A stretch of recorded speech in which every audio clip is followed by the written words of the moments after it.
The Congregational Church of Topsfield is located on the Common, occupies a central position in town. A church has stood here since 1703, and the present edifice is the third on this site. It is the focal point in the community.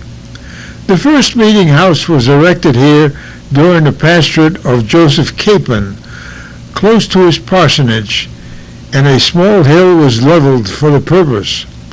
Little is known of that building except that the pulpit from the meeting house in the Pine Grove Cemetery area was retained. That early building was replaced in 1759 by a larger building, a model of which, made by Benjamin Orne in 1907, is on display in the Gould Barn.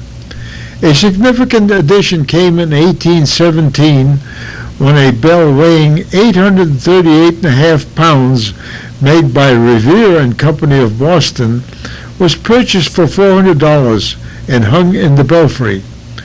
The town voted that it be rung on all public days and tolled for funerals. Until 1823, there was no separation between town and parish, and the minister's salary and church repairs were decided at town meetings, all held in the church building known as the Meeting House. The designation Meeting House was retained after town and parish became separate entities. By 1842, the second meeting house on the Common was in poor repair, and as was the case in 1759, the decision was made to replace it. The old building was taken down in 1842, and $222.82 was realized in the sale of portions of the building to several purchasers. The contract for a new building was awarded to Mark R. Jewett of Rowley for $4,300, and the Revere bell was installed in the new belfry. While the Capon pulpit was exhibited in 1850 bicentennial of the town's incorporation, all traces of the old pulpit were lost shortly thereafter. The new building was dedicated on February 22, 1843, during the pastorate of Anson MacLeod.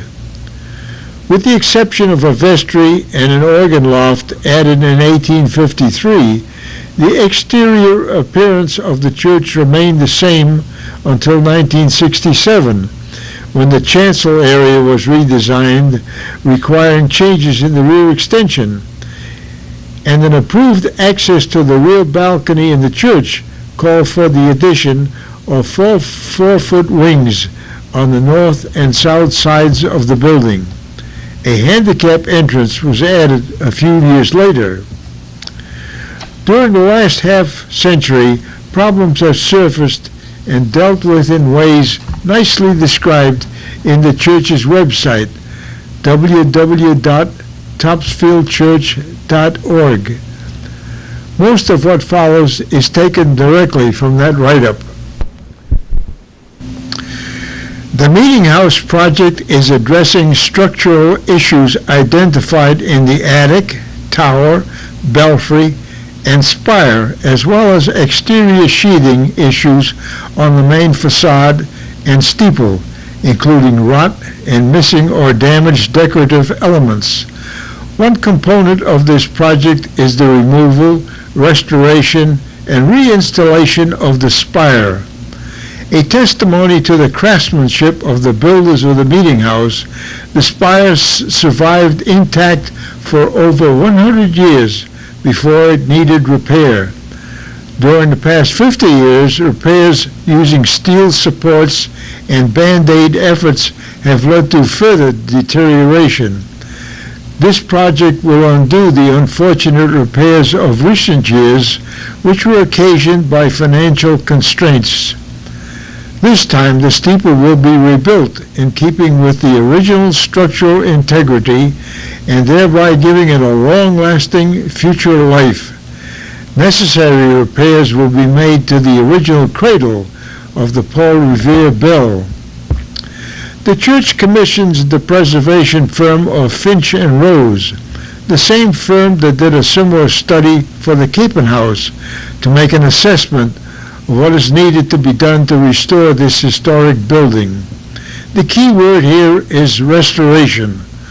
Restoring the building made the church eligible for grants from several organizations, including a grant of $50,000 from the Massachusetts Historical Commission, $15,000 from the Topsfield Historical Society's Kimball Fund, $7,500 from the Essex National Heritage Commission, and $5,000 from the National Trust for Historic Preservation. It was determined that the best approach from both historical and economic points of view was to restore the meeting house to its structural integrity, using materials and construction techniques with which it was originally built. The firm headed by Aaron Sturgis, who also participated in the Gould Barn and Kiepenhuis projects, was awarded the contract. Water infiltration has led to rot and paint deterioration of the steeple and the main facade. More specifically, there has been the discovery of rotted beams in the base of the tower, lack of positive connections between the tower post and roof trusses, poor drainage conditions at the floor of the belfry, rotted timbers in the belfry roof and floor, overstressed members in the roof truss that supports the tower posts, and defects in the joist supporting the plaster ceiling in the nave. The belfry and spire tilt to the north, caused by rot in the southeast corner of the tower and belfry framing. The main facade, pediment, and portico have suffered from water infiltration and rot in places and require intense refurbishment. Also in need of restoration are original decorative elements on the exterior of the belfry, including a Gothic balustrade, wallflowers, and 4 small spires. The entire building needs to have all the paint removed and repainted. Perhaps some siding needs to be replaced. The website referred to previously included some typical photos, included herewith, to illustrate the problems we have touched on. We now come to the event that took place on July 28, 2006, namely the taking down of the spire, the belfry, and the Paul Revere bell. A large crowd witnessed the procedure, and Main Street in front of the church was closed to traffic from 9 a.m. to 1 p.m. A cameraman from TV Channel 7 also recorded the event, but the station used only about 20 seconds worth of what he captured. The spire came down first. While considerable advance work had been done to prepare for this event, the final separation of the steeple and the belfry from the rest of the building was completed just before liftoff, and this took some time, but handled very efficiently.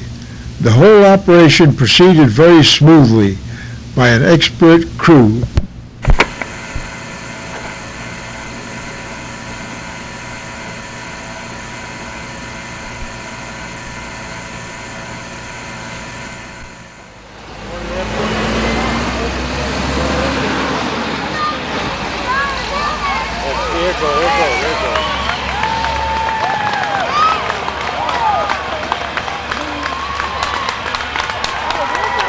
We're going to step underneath it.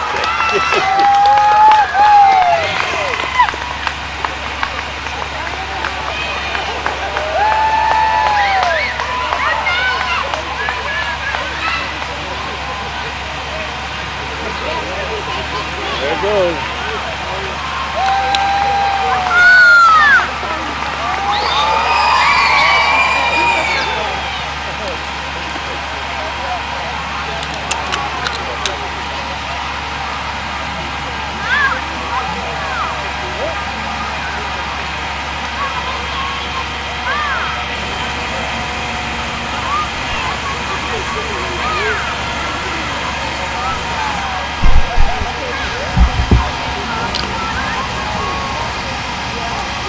Slowly, very slowly, the steeple was lowered to its appointed spot on the common, where work on it would follow in the coming weeks.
We gotta go, Jen. See you later. Yeah.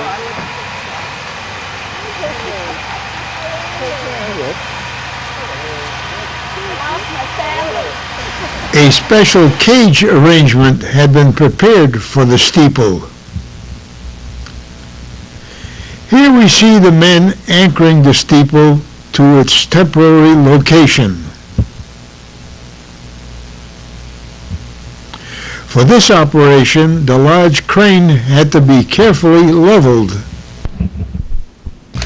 The next step involved removing the Paul Revere bell from the belfry. For this, the bell and its cradle had to be freed from the belfry structure, which the men are doing here.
The Paul Revere bell in its cradle reached the ground rather quickly, where they were secured to a flatbed truck. The truck was later driven to an open spot on the common so that everyone could get a good look at the historic bell.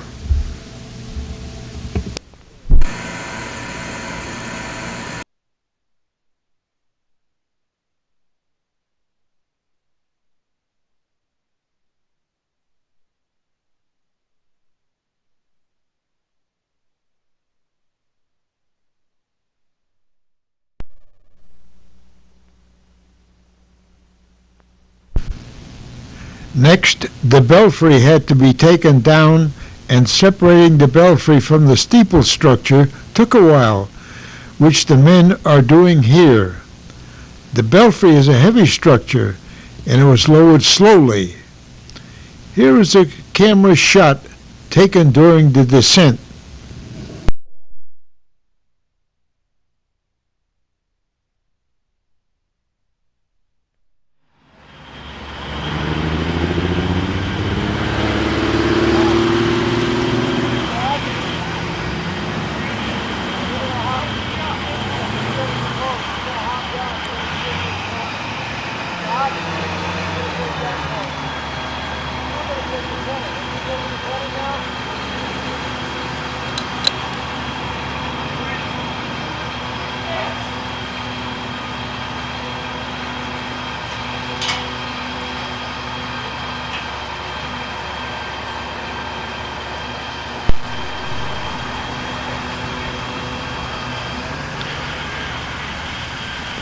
The whole operation took some time.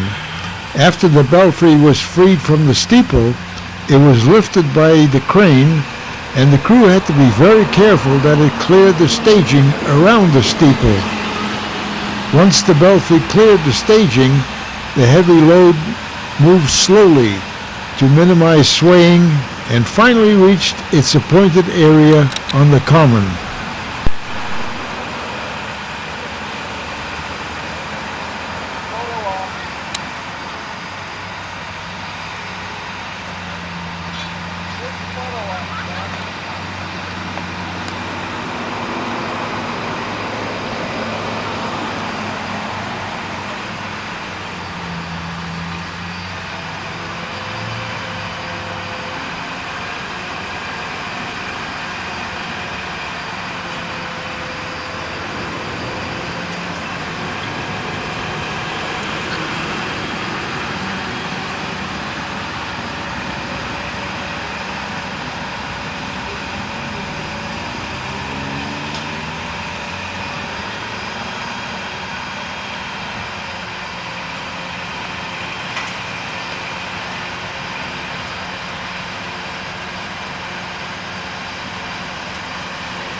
Once on the ground, the steeple was placed in an area surrounded by some staging to permit later work.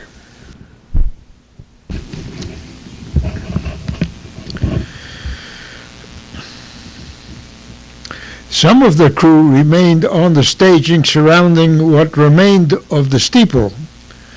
The removal of the spire and belfry left a large opening, of course, so the last and final step involved installing a previously constructed translucent roof to protect the building from rain, pigeons, and whatever else. And letting light through is helpful in restoring the lower portion of the steeple. This is how the church will look for the next several months.